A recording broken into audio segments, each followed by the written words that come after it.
कवन छौरा तोरा सुतवले तेरे पकड़ा छोरा सुतवले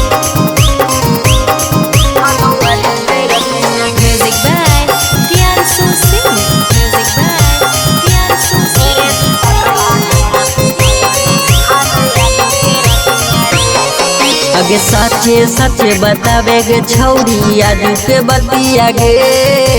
सच्चे सच्चे बतावे गे छौरी आजू के बतिया गे।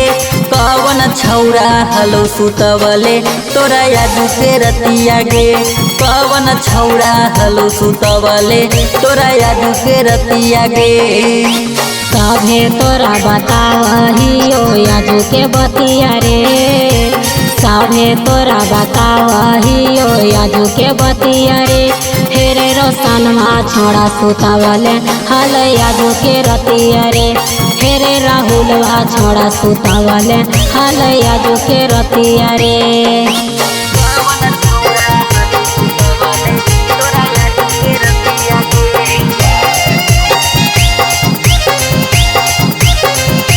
तेरे राहुलवा छोरा सुतवले हाल आजू के रतिया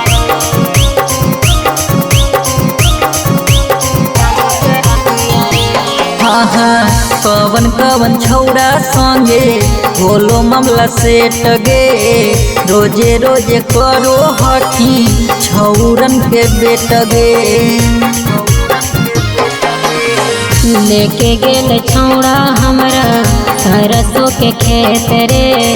मारी लेलकै माजा तर होबह पेट रे।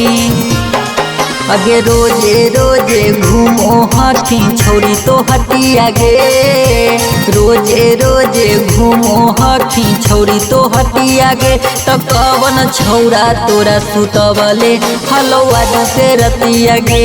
फेरे दीपकवा छोड़ा सुतवले हल आजू के रतिया रे।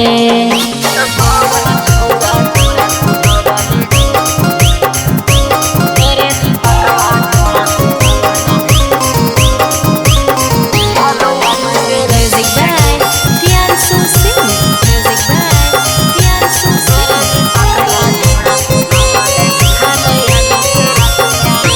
हाँ हाँ भोगे ने 76 छौरी काचेरे उमर में। घूमो हठी जेने तेने छौरी दोपहर में। जो जोर छौड़ा नहीं कर बकवास रे। भेज जे गरमई तो हमार चल जैतो हाथ रे। अबे बोरा पक्का में घटेल को की बिछेल को खटिया गे। बोरा पक्का में घटेल को की बिछेल को खटिया गे। त कवन छौरा हलो सुतवले तोरा आजू के रतिया गे। हेरे नंदनवा छोड़ा सुतावले हल आजू के रतिया रे।